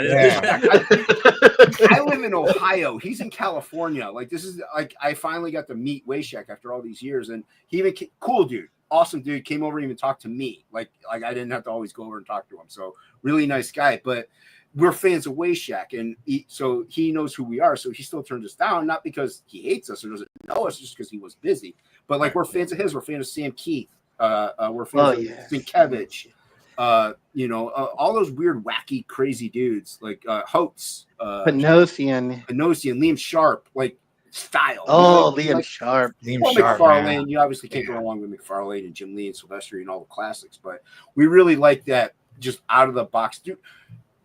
Ink, do you know who draws that one book? What was it? That Love whatever book? You know what I'm talking about? Oh, is his last name Castanelli? I can't remember. Castanelli? He's an indie artist, and he draws these. I wish I could remember his name right now. I think he drew Love and Robots, and I can't remember the name. Yeah, he's amazing though, but he's got a style that's actually very similar to Jason's style. So. Like even I don't know if you guys have picked it up. It just came out, the that Big Rig comic book. Oh, I heard about it. Post Malone's comic. He's writing it. Yeah, the artist on that, dude, it's so good. The artist, really? Like it's black and white. I think there's some spot color in there, some red spot color. Okay. Dude, the art is fantastic. It's so good. And it's an indie book. And I was like, Post Malone, I don't care who's writing this. Yeah, it's Stefano Cardicelli. That guy is so amazing. Good. Amazing stuff. And but that's what we love. And like I said, I may not remember the guy's name, but if you see it, you're like, that's that dude. You know his artwork if you see that dude. Yeah. Right now, you see the artwork, boom, that's what we like. Yeah, we know you by looking at what you did. We know who you are right away. Bam. Like that's who you are. Like with Mark Spears, he's one that's like been a hot name right now. And one that me and Julius have been really personally liking is Juan Fiera, who's been doing Turtles. The Turtles. Dude, I've been loving Turtles, man. I honestly think it should be black and white. I think it should be line art. I don't think it should be colored. I think it should just be line art. That would have been cool if they went retro with it. That would have been pretty cool. I think it would make the book just look like more, like you said, retro, and just like, it would give it that more turtle feel, but he's playing on it. Like the lines are fantastic. I love it. Yeah. Colors are good too, but I just think it's too modern of a coloring system for what's going on in the book. And especially Turtles, we think Turtles, we think Eastman and Laird. Yeah. So, to me, that book, like, I really liked the Turtles. What was it? Black, White, and Green. Like they had. I heard about. Yeah. Dude, not all of it, but some of the art in there. I was like, man, this is turtle art. Like this is turtle art, and I think the new TMNT. If that was line art, it would really sing. So I'm a massive the old Creed books, like his early stuff. Kanuga. Yeah, Kanuga's early stuff. Kanuga, and his Ghost Rider. I have all of those Ghost Riders too. And so good. Back to the OG subject, Julius. Like you have that book. You have any Slab books? I don't. No, I don't. Yeah. I have all my comics. It's like a 50-50. So my wife gets on my case because I keep my books in the white, boxes, the long boxes. Yeah. And on occasion I pull them out so I could, study some art or study some sequentials from artists and writers that I liked. And I leave them stacked out like on the parts of the house. But no, I just like ink spots. I like having access to my books. I like to open them whenever I feel like it. I don't want to slab them unless they're like you mentioned earlier about the whole a time capsule. And if it's something really old, then yeah, I probably would slab it. But I don't have any slab books. Yeah, but you could just get the trades. Yeah, just and you can have them on your shelf, and then you can pull them out. You know, man, like at that point. I agree with you for sure, and I have done that. Like for instance, like Swamp Thing, Alan Moore's Swamp Thing run. Yeah. I bought some trades, but then when I started collecting the actual single issues, I was like, I much rather collect the single issues. I get it. I'm an dude. When I go to my LCS, I'm like, no, I don't want the reprint. I want the original. Like, I don't. Yeah, exactly. Give me the original. What is it? $200? I'll make payments. Like, give me the original. Like, I want the original. Like, what don't you understand? Yeah, I'm with you there. But like that Superman, Spider-Man one. I'm sorry, man. Like, that's pretty. I understand flipping through it. I would too. I would totally look through that thing. But I would slab it after that. Not right away, obviously, because it costs money. But I would slab it after that. I probably would down the line. I probably will slab it. Like another funny story that I shared with I don't know if I shared it with the channel or not, but that Joker cover. Oh yeah. The Detective Comics. So Kyle and I were at our LCS, and I was looking at their glass frame where they have all their slap books, that are like hundreds and hundreds of dollars. And I saw that one, and I was like, wait, that one's worth that much now? What? Why? And then Kyle was like, oh, it's because it's an iconic cover. I was like, dude, I have that in my long box. And I'm like, you do? Yeah. I was like, wow, like, wait, cool. what? And I'm sorry, it's a cool cover, but I don't know if it's that cool. Like, it's worth so much. I'm like, really? Like that one? I was just as surprised as you were. I was like, I don't know why, but that's the reason why I picked it up when I went that week to my comic shop. Cover. I saw the cover and I was like, oh, cool, and I just bought it because I like the cover. Like if I were to see a whole bunch of covers and that one is a variant, like maybe I get it. I don't know. Like it's cool. Don't get me wrong, but I don't think it's not cool to the price point that it's at right now. I don't understand the hype on it personally. Yeah, it surprised me. Yeah, surprising. But yeah, like I do understand of holding the OG thing, but nowadays they make omnibuses. Like you can get a whole runs. Yeah. And, like I have Swamp Thing #2. Like I'm gonna slab it. I'll probably never sell it. Like I've had that since like the mid '90s because I bought it when I worked at a comic shop for a little bit. So there's certain things obviously that you just don't want to sell. But I don't think I have to worry about slabbing because I have a great habit where I miss every single key issue. I just won't get that one.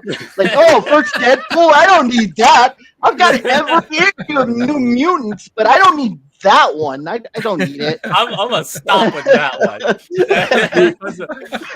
It was funny. I was cataloging all like my comics and stuff in an app, and I was scanning all my brother's comics and the Venom run. I was scanning 1, 2, 4, 5, 6, and later on I found out Venom Last Dance is coming out with Null in it, and issue #3 is the first appearance of Null. I have every copy of Venom. But issue #3, I don't know why he didn't get issue #3. I don't know what happened with issue #3. Oh, man. Batman 89.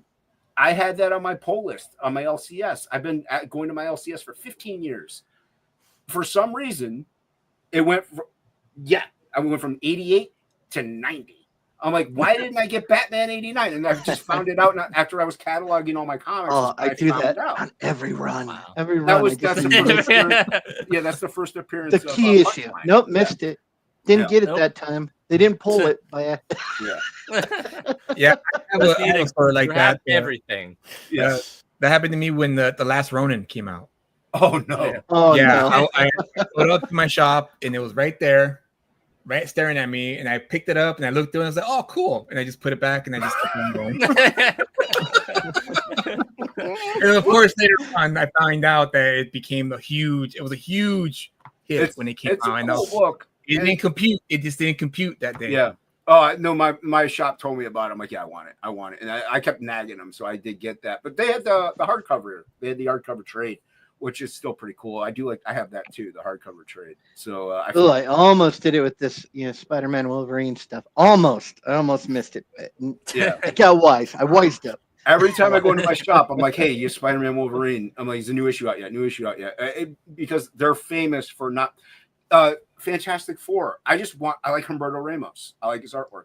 I'm like, we're supposed to fill out this sheet every quarter. We fill it because polls change, and I get it.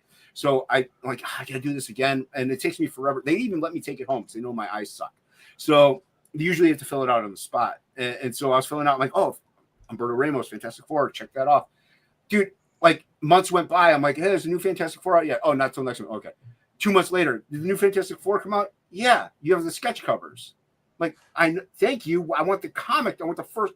They didn't pull it for me. Man. And it's sold out. It's sold out. So yeah, I have I drew on one of the sketch covers recently, but I have pull boxes. I feel guilty if I take something off my pull list. So there's a reason I have 200 issues of Savage Dragon, and I stopped reading at issue 50. You doesn't have the heart to tell them I don't want it anymore. Yeah, take it off. I don't really want that. The whole reason why I don't feel bad anymore is the cost. The cover price is so outlandish that I'm just I can't afford this anymore. I'm like, $1.75, I think, when I started. Yeah, but I'm cutting it down to there's a couple absolute titles. The Spider-Man, Wolverine, the Batmans, because I've been collecting Batman forever. And I like the TMNT stuff; it's pretty dope. But I'm cutting it down. My pull is just insane. It's ludicrous, and I can't afford it anymore. Tell me about it. Yeah, our shop, is not the best in pulling stuff either, as Julius can attest to it, because I'm a Green Lantern fan. So I tell him, just give me all the covers of Green Lantern, just anyone, because I used to be like, I wanted this one, and then it got to the point it's like, okay, just give me all of them, and then I'll just go through them and I'll keep the ones I want, and then you can have that. But most of the time, I just keep them all anyway. And then Green Lantern Rebirth is my favorite of all books of all time. That is my number one right there. That's my number one. I love Green Lantern Rebirth. John kicked it out of the park. The art was great. Everything about those books, amazing. So yeah, that's my number one of all time. So nice. I know it is. Green Lantern's my favorite. I mean, Kyle Rayner obviously is my favorite. But our local comic shop though, just oh yeah, I missed that one. Oh yeah, I missed that one. Oh, I missed Never that fails. One. Never it's fails. just and I'm like, it specifically wanted this specific one, and I told you a month ago, listen, I want this one. We figured you didn't want the Liam Sharp ones. You just thought you didn't want those ones. Dude, I think it just recently came out. It was a one in every shop got it. It was an X-Men book, but it was the I don't know if it was an homage cover of the Silvestri Wolverine on the Cross. It just recently came out. One in every shop gets it, and I went in recently to get my poll, and there was the girl working there. She knew, but whatever. But the manager of the shop. Now I've drawn stuff for this guy. He commissions it, but I've drawn it for him. I go the extra mile. All this stuff. We're friends. I like. You would think he would play a little favorites every now and then and save me that 15. No, she's like, yeah, we had that book, but it sold immediately. I'm like, you can't save me one variant cover. Dude, mine, he won't put the variants out until every single regular cover is sold. Then he'll put variants. That's out. insane. Drives me insane. My shop, you have to be there Wednesday morning because they sell out fast. And it's you would think, dude, just pull the variants, one variant. If I don't want it, you can put it back out. What's the problem? You think they would?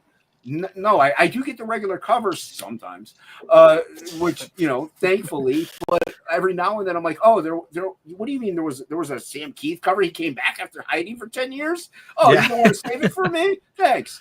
But it's I don't get it, but whatever. I guess. Well, and it's frustrating because if you're and it's frustrating for somebody you guys who've been collecting for like 15 years plus, something like that, way plus. Where but like somebody like me or somebody I've only been in it for like a couple years, but even somebody who's just now getting into it, it's like, well, I wanted this book, and then now it's like I asked you for it, and then the week comes by, and it's like, or the month goes by, and it's like, oh, it's not there. I thought I asked you, or I think what's that say to me of your legitimacy and wanting and make me keep coming back.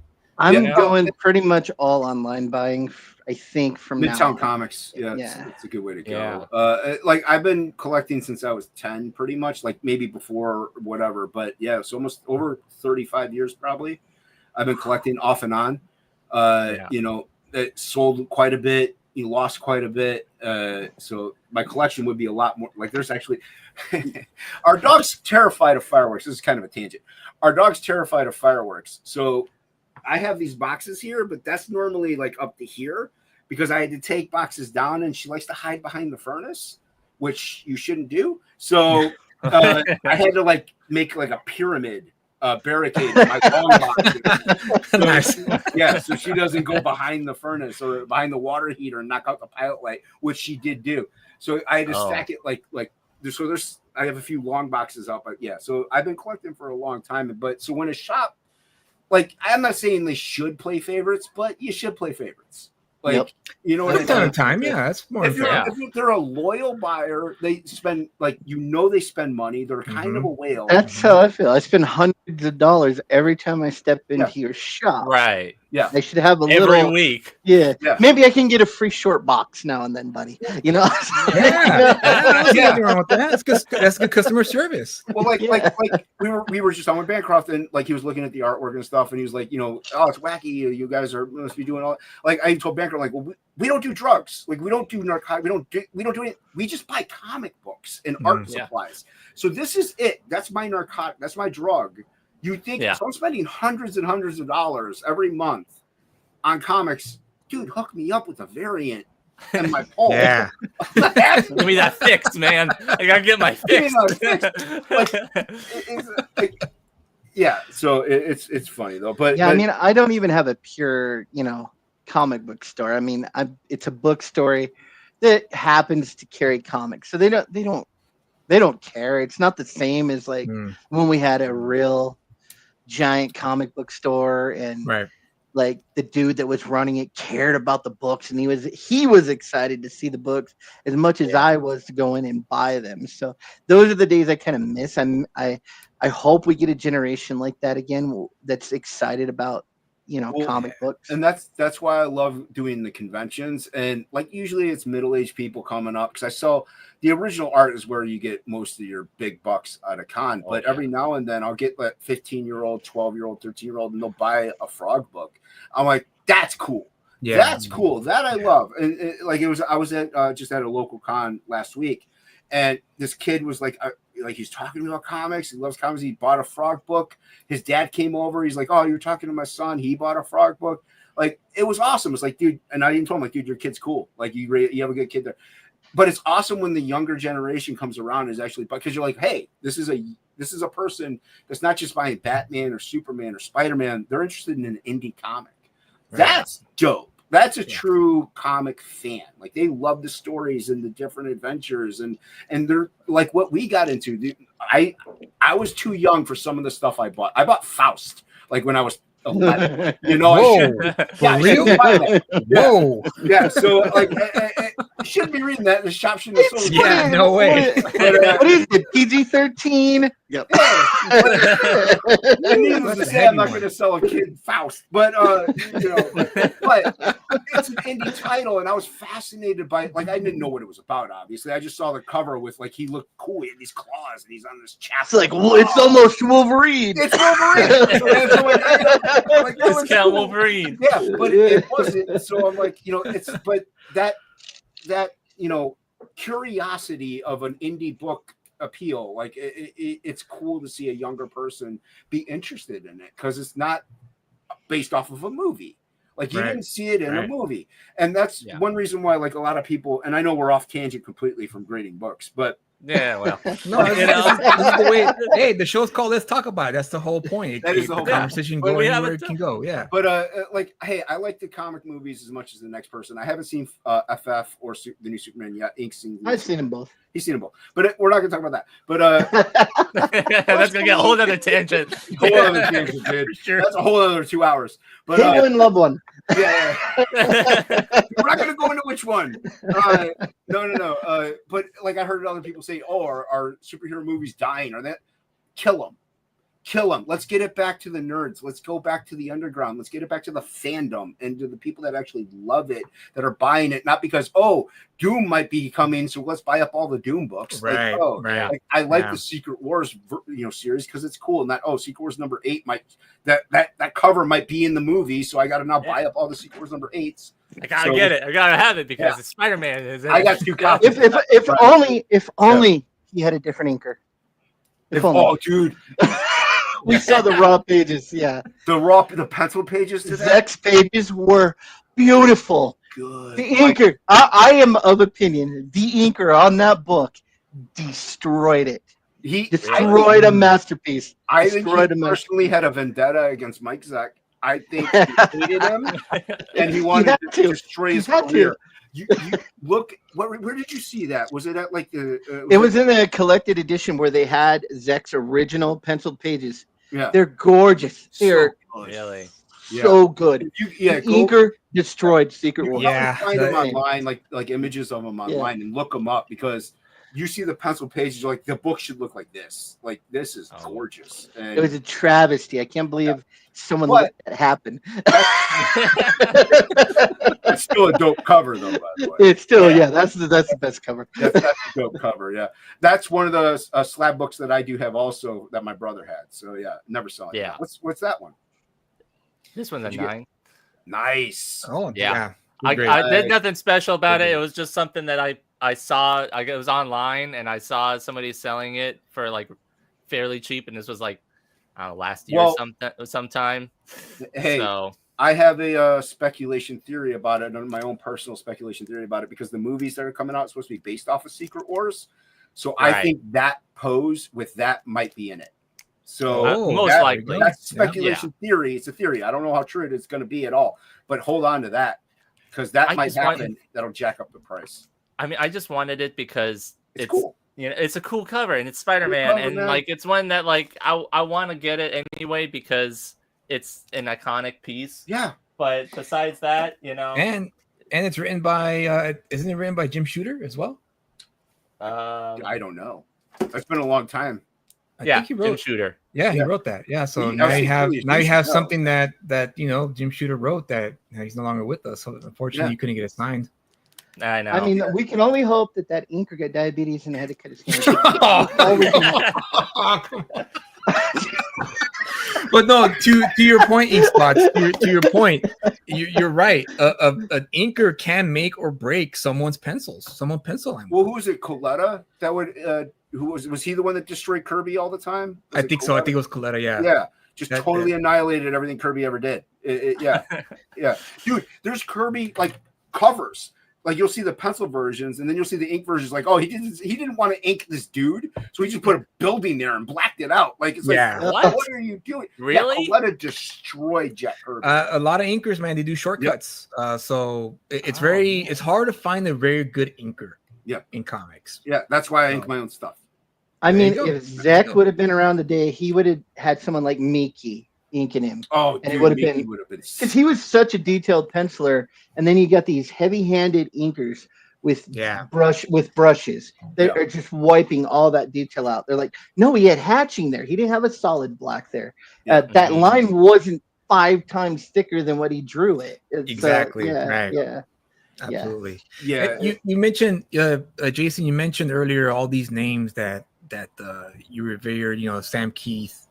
I think you say Jay Lee. So is it safe to say that these were the major influences to your current project? It would definitely be Sam and Wayshak and Sienkiewicz were the top 3 for me. Growing up, like I said, I was a Thor guy. Like so, real quick, the way collecting worked in my family was different. Like I had 2 older brothers, and if they bought something, I didn't buy it. I wasn't allowed. So I got the lower end stuff. As I got older, I was like, screw you guys, I'm gonna buy whatever I want. So then I was buying like, Marvel Comics Presents and, stuff like that. And so I started to see like Sam Keith, and I started to see the New Mutants covers and New Mutants and stuff like that. So the Sienkiewicz stuff.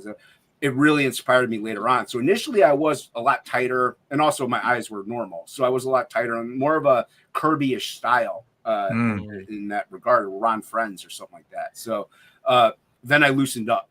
And also I'm actually really inspired. It may not show too much here, but in the under drawings, if you were to see them, you could see a lot of the inspiration of this artist named Derek Hess. He's not a comic artist, although he's done some covers. But there's some raw pages if you go down further. If you go down farther, black and whites. But Derek Hess, very loose style. He does posters for bands and stuff like that. So that's great. But ink is also influenced by a lot of the same people I am, and so us working together, first of all, was just luck of the draw almost. I wanted to work with him after I saw his colors. If you see, meshed well together. Oh yeah, look at that. Yeah, so I like doing like if I'm doing pen and ink, even if I'm doing microns or even a Pentel Pocket brush pen here, I like doing like smearing with my finger and just getting in there and just like cross hatching of like an ink. He gets in there with the white. He cross hatches with white. I'll cross hatch with a Posca pen or some Dr. P.H. Martin's white and stuff like that, which is these are all tools that some people out there might know. But I like using different materials in that regard. But I can tell a lot of people, I don't know. I know the rules and I know how to. Look how cool that looks. Though. Like it's just cool. Yeah, truly, really. Like I keep going until I think it looks cool. Like I'm not like, okay, I need to add more, feathering here, or it needs to dither out there. I'm just like, oh, let's keep digging in there and hope that looks dope. Okay, done. So yeah. But when you get to that point though, you keep on going, and then I'm notorious for that though, man. I'm notorious. Like I just keep going, and sometimes I ruin it. Sometimes I ruin it. Yeah. And then I bring it back. With my ink spots that come and fix it.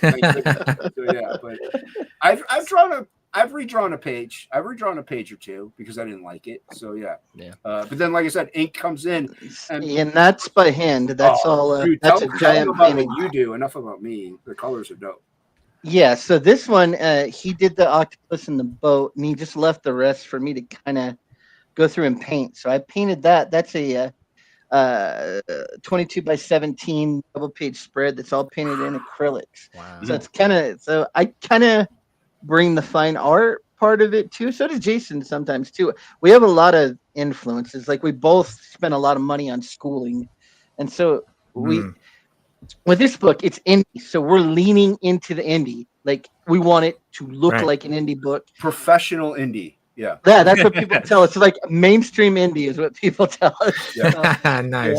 Yeah. Well, like with that painting, like Ink will like print out my originals on 11 by 17, and then he'll paint over it, and then take a photo or scan it in, and then overlay the line art on top, and then maybe even go in and like color line some of the stuff. So it's this true combo of both of our work. Yeah. Wow. Okay. So wait, this is all. So it's all traditional then. Well, okay. Well, some of it. No, hold on. Let me explain. It's everything. Let me explain because I'm new to your guys' channel, being on your channel.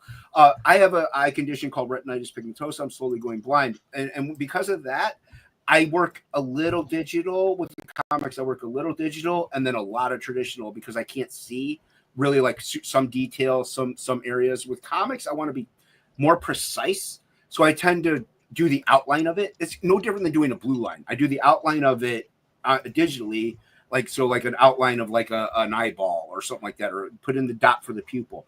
Then I'll print it out, and then I'll cross hatch. I'll add the blacks, the hard shadows. I'll trace over whatever lines I can trace over in traditional ink and traditional media, so that way it is a traditional piece. I'll show that. I have that original pages. Yeah. So like it, I could say yes, it's all traditional, but like there are some digital elements with what I do. No, that's fine. I mean, there's nothing wrong with that. I was just wondering if it was a purely traditional. Well, that the 2-page spread for the colors, yes, that's 100% traditional. Wow. With my line art, it's like 80% traditional, And so some of them are micron, some of them are dip pen and ink, some of them are. So, like we were saying about leaning into the indie. When you're an indie book, you don't have to stick really to like a house style. Like there's no house style. Yeah. So when I'm going into it, it's like I'm gonna do it. So right here, I went over his pencils with colored pencil to do like some shading, and I drew this bag in that wasn't there before. So I was like, maybe we should see the bag. So I do little things like that. But then if you go to the next picture down, now I went in with acrylic paint over the top of all that, and then went back in Photoshop and stuck his lines back over the top of the acrylic paint. Okay. Wow. So we're just there is a method then. There is a method to all this. To the madness. Yeah. No, that's great. That's great because that's the kind of stuff that we like talking about. We like talking about technique and approach and everything because that's what's sort of lacking in most mainstream circles is that no one talks about the method of making a comic book, and that's why indie's so it's such a good place to be in indie right now because that's where all the creativity is at the moment. Well, also like with a lot of indie books, and I'm not sliding this at all because I've done it too, where a lot of it's digital because it's just affordable. Not everybody can afford to constantly buy the supplies, the pens, the papers, the ink, the colors, everything. So, but if you pay $10 a month for Photoshop or buy a Rebel for $100 one time, you're good. You don't have to worry about anything anymore. So I do get it. And I've done plenty of traditional digital stuff myself. So this is some of is this your art section here? Yeah, that's the colors from book 1. So we did book 1. I didn't sell any of the colors from book 1. And so I still have those to sell as well. We didn't sell them on the first campaign. So this is where I was kind of like toying with it. And then in the second book here, we really have done every kind of so we've done acrylic, we've done watercolor, colored pencil, ink wash, and there's going to be one double page spread that is done in oil paint, like complete oil painting. So you literally put your blood, sweat, and tears into these. Huh? Seriously, everything we put into this book. Yeah. Yeah, some of the first book pages there. That's the thing though, like especially the colors, ink can definitely get way more creative. Like I'm a little limited on black and white. Maybe I could do some grayscaling or ink washing, but it's not like I could sit there and just play with all these different materials of ink is to play, and that's what's dope. And it adds texture to the book. It adds like if you scan in or take a photo of an acrylic painting, there's that depth to it, that built up depth that just adds to the book that you can't get any other way. And it adds to it. Even at this, I still am far more talented as far as digital goes. Because that's what I learned. I basically went to a school to learn digital painting that teaches, is training artists for like Disney and Warner Brothers. I was the only one that was there to learn for comic books. For comic books, yeah. So it was a course. So you probably heard of it. I don't know if you've heard of Bobby Chu and Schoolism. So I took all those live class under a teacher named Sam Nielsen, which he worked on all the Disney. Like a ton of Disney cartoons. He worked on the Disney video games when they came out. So, yeah. Wow. So yeah. But I was there to learn how to paint and color comic books because I didn't want to make any money. The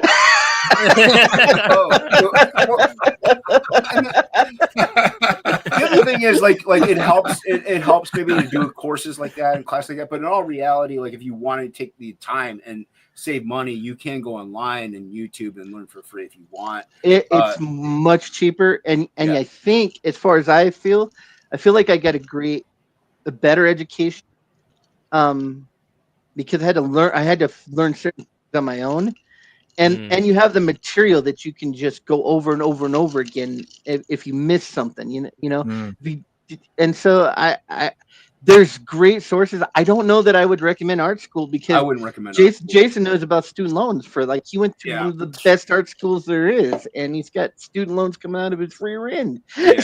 and honestly, I didn't need to go. Half the time, I would say a good 80% of the people that were there shouldn't have been there. Like they shouldn't have been there. Like the college is like, hey, we can get money, and so they took them. But you don't need to go, and especially now with online resources. And you could go on to David. Hey, we just sold a book. Hey, thank you so much. Thank you.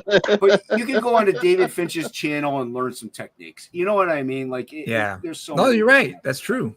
That's absolutely true. But so we mix the digital and the traditional, and whatever else we can throw at it, we just mix in there, and it gives us what we got. Yeah, we both then go in and we write like we go in and we write it kind of loose, Marvel style. Marvel style. Oh, like okay, all right. We'll lay it out. He thumbnails it. Yeah, I thumbnail, but like we'll have a quote unquote script. Like we're like, okay, he's gonna say, "Oh, I really don't like you right here. Oh, you smell like fish." But that's not really what he says, but that's just so I can know his expression. Right. Yeah. Then we go in and actually write the book. Like we'll go in and actually like say, oh, well, this is what I'll say here. Oh, that's what like it came up randomly with a funny little line on a splash page. It was fantastic. And it's not professionally lettered, like he's gonna fix it. But yeah, we do, both of us do the entire book. So yeah. That's great. So what's the story of Frog G? So do you want to go ahead and tell them how Frog G came about to begin with? All right, we'll tell you how it came about, but I think they want to know what the story is. But I'll tell you like how Frog came about. At first I had a comic called Absolute, which I'm going to be getting back to eventually. But in Absolute book 2, I had a tier that because I didn't want to do drawn in tiers because I was almost done with the book. And so I was like, well, I could do a trading card. You could become a trading card. And you could be I played D&D back in the day. And so if you backed it, I made you a character and then you get D&D stats on the back. So you can play as your character. Yeah, it was a lot of fun. Irene does it for Fiendish also. So it's kind of cool. But one guy backed it. His name is Neff, and he goes by Global Frequency. Really great guy. Oh yeah, Neff. Yeah, we know Neff. Yeah. He had a heart attack. He's been MIA for a while. He's getting better. I've been talking with his wife. Good. So yeah, he's slowly getting better. They're doing well. So Neff get better. But he backed one of them, and then a guy named Ahmad in chats and everywhere for a long time named Frog G backed the other one, and he backed it. I worked with the people, made them what they want. Neff was a dragon. He was a collector of art. And then Frog G was like, well, I'm a mechanic in real life. And I would like the frog. I would want to be a frog. I'm Frog G. And his name is Frog G. Himself is named Frog G because he was in the Navy. And before they set sail on a mission one time, they were like, tomorrow we slip havoc and let loose the frogs of war. And everyone was then designated a letter. So that's why he was Frog G. And so he backed that tier, became a trading card, and I saw Ink Spots' work on other channels, and I'm like, this guy's really good. I want him to color my stuff. And he colored the card. And after he did, people saw, we posted it on social media, and everybody's like, oh, this is cool. When does this comic come out? And we're like, well, no, this is a trading card. So that's how the book came about. We were never going to do this, ever. Mainly because Cyberfrog was out, and we didn't want to do it, but at least 100 people were saying, you needed this book. You need this book. Wow. So and then you're like the first 5, you're like, yeah, that's nice. And then after 20, you're like, So we gave the fans what they wanted, and Ink and I butted heads together and figured out a story arc and a concept, and it became a fairy tale epic of a guy who gets turned into a frog by a voodoo priestess, sent on a quest by death to kill a god, win back his humanity, and get back to the woman he loves. And this story here, in the first book, he gets cursed, and then he fights a villain called the Baba Gaga who collects heads, and he kills her to get to the next, opens the door, gets to the next stage, and meets the Karan here. This is Captain Karan, the boatman, where he goes and sails across the river Styx to get to the island, to get to the door to lead him to the next level to where the demon is, and he has to fight the Cerberus to get the key to unlock the door and get on to the next mission, and to kill the demon, kill the god, and get back to becoming a human again. So, yeah, he has to kill the big bad, basically, to get turned back human. So, he's going through the different stages of the underworld to get there. So on.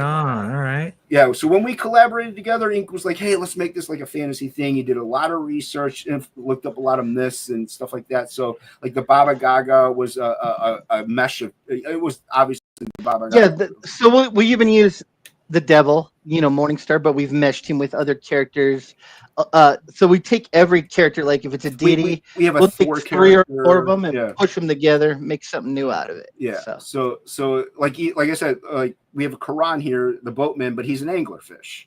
You know, because he lights the way. He sails across the ocean. So he's a pirate and an anglerfish, and that the light lights the way across the river Styx as you sail across it. So, like even the Cerberus in this, it's not a traditional Cerberus. So you got to back it to find out. But we put our own little spin on these fables, these myths, these religions, and it's not a religious book. But you know, we just we draw from those elements. It's really a fairy tale. When you it's a fairy drill down to the core, it's a fairy tale. Yep. Somebody pissed off a magical creature and they turned him into a frog. Yep. That's the basic story behind it all. You know. So we just run with it. Yeah, nice. and we have a lot of fun working on it. We have a couple of our friends so far that we've kind of tossed in there, and that's Billy Basco, the colorist for Goblin Girl. And really? He's the first mate. Just throw him in there. Yeah. And we like the same kind of comedy and stuff, and we love Tommy Boy. So in the one he says, "Did you eat a lot of paint chips when you were shrimplet?"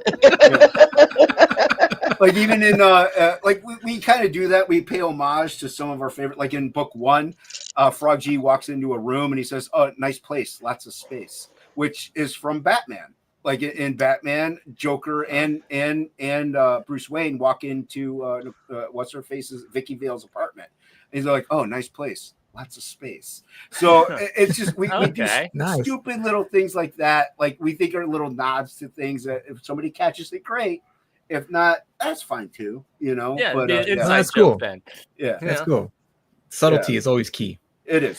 So, and then on this one, we've really got a price point for everyone. So the lowest price point on it is $18 just for the book.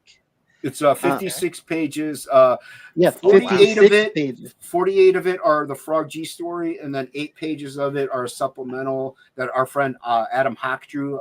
Goes by Hockey. He drew it, Ink wrote it, and it's in the book. So it's a supplemental on how supplemental is in the book. It's part and of how it. the voodoo priestess became the one of the main villains. So so it's her stories in there for we add that in there. She gets some more for $18. You can get that for 56 pages for $18. We have I don't know if you guys have heard of Mary Boys. Chubb's the artist on that from the UK. Anyway, his indie comic, so good. It's so beautiful indie book.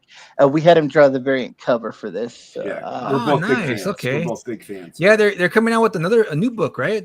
He's working on it now. I'm probably gonna back down one because I missed the first one. And so we have the catch-up tier here. So for $43, you can get book 1 and book 2, both the original covers. If you want a little discount, I think it's up.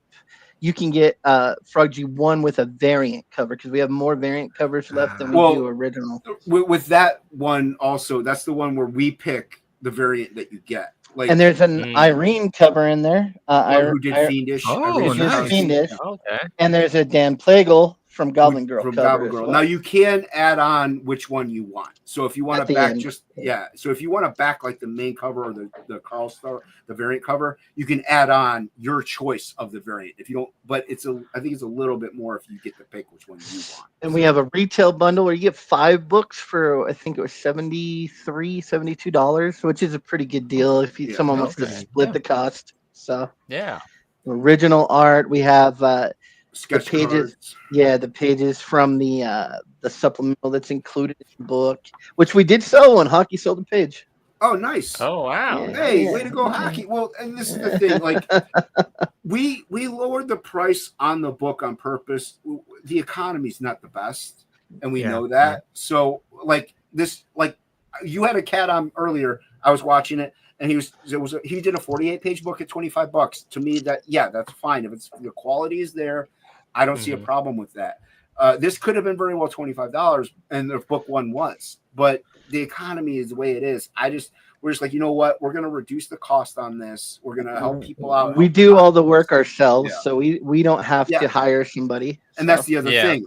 We don't have to pay for a letterer. We don't have to pay for an inker. We don't have to pay for any of these things. So we're able to do it. He's a plumber. I work in shipping. Like we have other jobs. Like this is a full-time job on top of our full-time jobs. But it's not like we're using this to pay our. Did you? We have a little cartoon that we paid Pedro Ang to make for us. Oh, cool! Oh, dude, I'm sure it's great. Pedro Ang always makes the best cartoons. Yeah, so if you click on that, I think that I don't know if your sound will work or not, but let's see. Let's find out, because usually it doesn't. Because we have usually it doesn't work for you, but it works for everybody else. Okay, hold on. Read the story. Yeah, there it goes. Brave hero. Here, okay. All right, hold on. There we go. Here's the diabolical villain and rescues the damsel in distress. But this is real life, and in real life, stories don't always have happy endings. Frog Genie, the story of a man turned into a frog by a voodoo priestess sent on a mission to kill a god by death itself. Now our hero must roam the underworld to regain his humanity and win back the woman he loves. Nice. Yeah. Pedro's so good, man, and he's working on quite a lot of stuff. So everybody, go check out Pedro. He's a friend. That's the other thing too. We in the first book, we basically spent all the money we made hiring our friends to do all the covers, and they did a lot of trading cards. The video cost a lot. But it was worth it. It's worth it. The other thing is, that's what kind of sucks about having talented friends. Like, all of our friends are insanely good at what they do, and it's also good because it helps. Like, for me, especially, like, I don't know about Hank, but me, I see the work they put out. I'm like, I got to do better. I got to level up. So it is a motivational factor. And Pedro is fantastic. He's working with Art T. Bear. He's working on his own things. He does the schools, does the animation. Pedro's a really cool cat. Yeah, he's a busybody, isn't he? Yes. Yes. Is he still living in? I know he's from Panama. He's in Panama. Yeah, he's hanging out. Really? We'll hang out and be like, yeah, the guy next door just killed the lady with the machete, and the hookers down the street just are making goat soup. Yeah. Like, all right, man. You live in a crazy place. Make a comment from his life right there. You could, dude. Yeah, he'll come on. Death Metal Hero and I. We have a show called Topicless on Tuesday nights. We alternate channels, but every now and then Pedro will come on and. It's like happy stories of Pedro Ang, and it's like the most horrific things you ever heard in your life. It's like, yeah, it just happened, and he's just like regular voice, like, yeah, whatever. Then it would be like the neighbor stole the hooker's donkey. Like, yeah. What? It'll be stuff like that. That crazy. Pedro's great. He's a cool cat, man. But yeah, we're like I said, we're friends with a lot of talented people, but. Why not tap into that and utilize it? Yeah, absolutely. Like, I consider Carl a friend. We don't hang out at all, but he's a friend. Like, I've hung out with him a few times, and I think he's a cool cat. Why not hit Carl up and be like, "Hey, dude, you want to do a variant, and we'll pay you." It's not like we don't pay people. If you guys or anyone else hasn't read Mary Boys, it's oversized. It's magazine size, and he has 4 of them. There's 4 of them. They're gorgeous, dude. The artwork is primo. He's had 2 campaigns, but there's 4 books because he does 2 books per campaign. They're beautiful. Oh, wow. Okay. Yeah. I'm sure he'll have catch up to him. He has an eBay store. You can just buy them. So that's where I got. Okay, good. I'll just go see. Yeah, go there. What's the other thing? Like, yeah, we're trying to sell Frog, but we're also trying to sell. We're selling other people. Why not?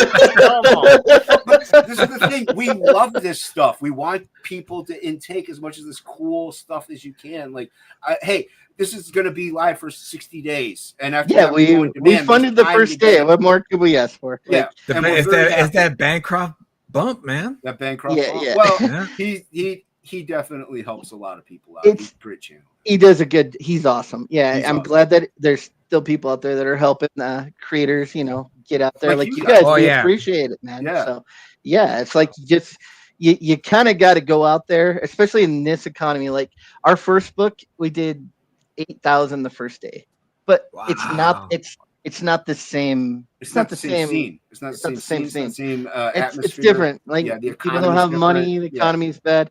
So it's like we're gonna keep making this, even if nobody bought it, we would still make it. Yeah, it's what we do, and it's what we're always gonna do. So nice. Awesome. Yeah, like if I go a day, and this is serious, if I go like a day, especially 2 days without drawing anything, I feel like crap. Like I don't feel right. Like I feel almost ill. So it's kind of like withdrawal. Like, I wasn't kidding when I say these things are like drugs. It's kind of like a withdrawal. If I'm like, okay, even if I just sketch something, I'll feel better, you know? So we actually, like we were talking about this, I'm at work and I'm thinking about, oh, this camera angle would look dope. Or I can make this panel look this way. Or, oh, I got a cool idea for just a free flow art piece that I could do. We love this stuff. Like, we want to do this for a living.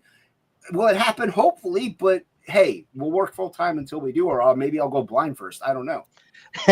You know, whichever comes first, I guess. Whichever comes first. Yeah, with modern technology, hopefully it won't happen. But yeah. Oh, I was gonna show you here's that painting. Oh yeah. There you go. Making me little and big. And if you oh wow. Yeah, it's all.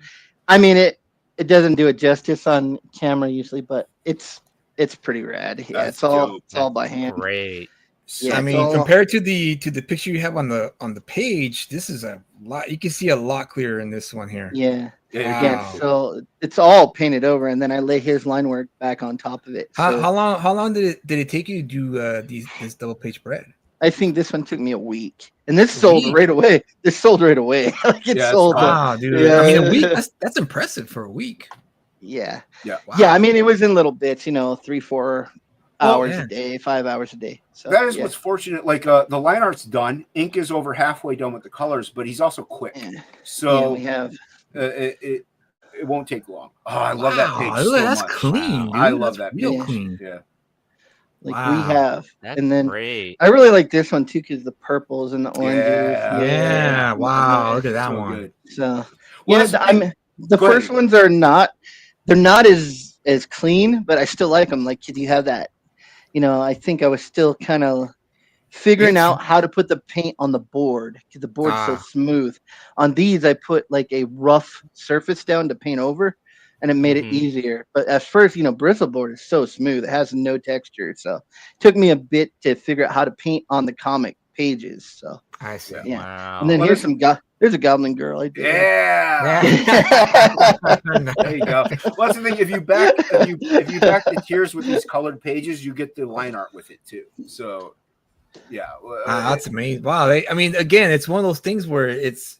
I wish there was a little bit more of this in the indie scene because this is the kind of stuff that pops. Well, especially that one page with the sunset and the ocean. That's a beautiful panel. Yeah. Yeah, I had fun doing that one. Well, I'm kind of glad there's not more of this stuff in the indie scene, then we wouldn't stand up. Right, yeah, exactly. You're right. Yeah, double-edged sword. Yeah, I think this page and this double pager is probably my two favorite that I've done so far. I really love those. Are great. Honestly, because I really like the way I drew Frog in that bottom panel, and then the way he colored it. It was so perfect. I'm like, that's how I pictured it. And that's the great thing about ink. Like, I can draw something in my head. I'm like, I hope he colors it this way. And then I see it, he colored it that way. I'm like, great. Like, it came out great. On the same wavelength. Yeah. Yeah. So, yeah. It's a true collaboration, and it's a true passion and love project. And we got other things aside from Frog that we're going to be doing on top of this and later. So, yeah, we're doing a flip book, and then we both have two other main characters. There's a page that I'm working on for the flip book. So what I'm doing is it's going to be all pencil, and then I'm going to go into Photoshop and just like adjust the levels. So it's like it's a grittier look that'll happen with it. So yeah, so I'm going to draw 12 pages, then he's going to draw 12 pages, and so it's going to be a 24. We got plans. Yeah. We got plans. My portion of it's going to be called "Just a Guy That Likes Skulls," and it's about a psychotic Punisher character that's out of his mind. All right. I don't even know what mine's called yet. So yeah, there you go. We got plans. But that's the other thing. Like, we got more IPs, more plans, more things. We want this to be our living. Yeah. So, yeah, we both have like main character. Like, I have Metal Mayhem Rock Boy, and he has the Samurai Priest. He has his whole absolute universe. So we just like working together. We seem to work together very well, and our styles mesh well. And even our social media shows people like us working. Like, they don't like us individually, but together. They do. They just like us more as a team. Yeah. And that's the great thing about the comic book collaboration. You find each other, and then you just click, and when you click, you make magic. and this is the outcome of that. We're fortunate enough that we both are pretty laid back enough that we butted heads one time, and it wasn't even artistically. It was on the campaign about what we should have on it. That was it. It's either a campaign or maybe a story point, but even that is like so minor. It's minor. Like, it'll be like, it's fine either way. Usually one of us will be like, yeah, it's fine, whatever, and then we just roll with it because why not? It's comic. It's supposed to be fun. If we butt heads, it's going to show in the end product. It's not going to end up looking good. So I don't mind caving every now and then, and he doesn't mind caving every now and then.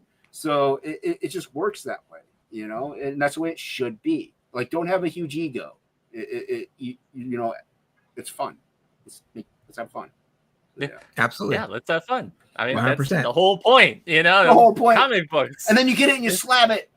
Yeah. Slab it. You're gonna slap Frog G when they get in there. Yeah. I was gonna do it the last con I was at. CGC was there, and I was like, I could come up to you guys, I could sign it, you could slab it, but I kind of don't want to unless I'm with ink because I would rather have both of our signatures on there. Yeah. So, we're gonna do probably HeroCon. Hopefully, we'll both be at HeroCon next year, and then I would like. And maybe I'm in Arizona, so maybe we can do a Phoenix Comic Con. Yeah, I can fly out there because I'm in Ohio, and then we can maybe do a Phoenix Con or something because that I would prefer. I almost did it, but also I didn't. It was early in the day. The lady came over, and I wasn't sure how the con was going to go. It went well actually, but so I just never got around to going over there. But also, like I said, I want mine and his signature on there, and then slab it. So and either keep them. Or, I mean, it's expensive to do it, so we'd probably just have two, and we both would have one, or three, because Frog is a creator. So, he's doing those nightlights for us, which is really cool. He's taking the cover and turning them into like a nightlight that you plug in. So they're so neat. cool. Yeah, he does like an acrylic see-through thing, and then he builds the box and he puts the light in it. So, because Frog G has a drop light. Oh, okay. So that's the whole, like, it plays into the theme of his drop light, and it shines the way. So yeah, they're really cool. You can get them as an add-on. They're limited, but you can get them as an add-on. Yeah, we've already sold. We sold that one I showed you, and we sold another 2-page hand-painted spread that I haven't shown because it's spoilers. So all right. So I sold one without anybody even seeing it. So that's pretty cool. That's pretty cool. It's a great deal because. You saw what work goes into it, how long it takes them at that price point. It's a good deal. It's a great deal. Actually, it's still expensive, but it's a great deal. Yeah. Plus, we give you the books with you get the books. You buy the art, you get the books too. Yeah. So you don't have to book it on, buy it extra. It's all in there. So. Yeah, that's nice. So all right. Yeah. So, Kyle, do you have any other questions before we call it a day? Or a night. No, I think I'm good. I'm looking forward to it. I if you haven't already, we've been putting the links in the chat. Thank you. For the Indiegogo campaign. Definitely go check it out. Obviously, it's very unique and very fun, and it's great art, obviously. So definitely go and check it out. I think we had some great conversations here tonight. Oh, we had a great time. It was fun. We've been wanting to do this show because, like I said, you guys talk comics and you have fun. Like that's it. Comic book show. That's what we love. So yeah, good job, guys. Well, thank you so much. We love having you on. We love talking with you in the chat. We love talking comics, stuff we love because we all love comics. It's all about fun. And, leave all that world stuff out there. Just come in here. Let's just geek out, have 100%. Fun. Don't have to worry about everything. Don't have to worry about what job we're doing tomorrow or yesterday. Just have fun, relax, easy environment. And again, if you're new here, please, like, comment, subscribe, and especially comment because we love talking with you. And that's the reason, that's the whole community that we're trying to build here. And I'm glad that, at least we have some people here that love it because it's all comics and it's about having fun. So, well, like I said, I do try to talk about your channel and hey, go subscribe to these guys. They're doing a great job over there. There's a lot of fun. Thank you. I like this channel. This is one of my favorite ones. I don't get to watch all the time, but it's one of my favorite ones. Well, thank you, and we really appreciate it. We literally appreciate every single person that we talk to. I hear you. You got it. It's a lot of fun. We have a lot of fun doing this. It's a lot of work, and too, like it is. Yeah, well, it's again high production budget that we have. It's the highest. I don't know how you afford it. I'm like, you must have like 8 jobs because selling out money, man. You know, it's crazy. Well, I mean, that was well said, Kyle. I don't think I can add anything to that other than back the campaign, support indie comics because that's where it's at right now. And I'm happy that a book like Frog G is out there because that's what I think right now. A lot of people are starving for something unique, something fresh, and this right here is chock full of it. And I'm really excited to actually back this time around because I didn't get a chance to back the book 1, so I might back the catch-up tier. Catch-up one, yeah. So that way I can have both books and enjoy and let people know about Frog G. Yeah, hope you like it. Yeah, if you back the catch-up tier with the variant, you actually save $2 or $3 more just because we have so many variants. That's all there you go. Like I said, I know we're wrapping up, but like I said, I've been doing cons, and at the con, people want my signature on my cover, so I tend to sell that one the most. The original covers just sell better than the variants, even though some of the variants are very cool. They are. But like you said, at the convention here, every single experience, every single interaction is new experience, and remember to always build those experiences. All right, well said. Well, and thank you. Read more comics. There you go. Read more comics and have fun. It's all about having fun. Jason, Ink Spots, thank you for joining us tonight and having a conversation with us. We're happy to have you on the show. I know you guys comment from time to time when you guys watch the show, so we're glad that you're actually here and sharing your book because that's what we're all about. We're here about comic books, indie comic books specifically, for me anyway. And keep on doing what you're doing, guys. You guys are doing great work, and I'm excited to see book 2 when it's done. When's the ETA or the? It'll be before February. February. Okay. Not that. That's right around the corner. We have it slated for February, but hopefully it will be sooner. Okay. Cool. That's the more than line work is 100%. Colors is over 50%, and then we got to do the lettering and send it out for print. So it's pretty much in the bag. We're just nice. That's what it's all about. That's what it's all about. All right, guys. With that said, have a great weekend. Enjoy the weekend. Stay safe out there. We'll see you in the next one. Peace. Bye, guys. It was an ordinary night during an ordinary jog when Matt Guerra stepped into his destiny.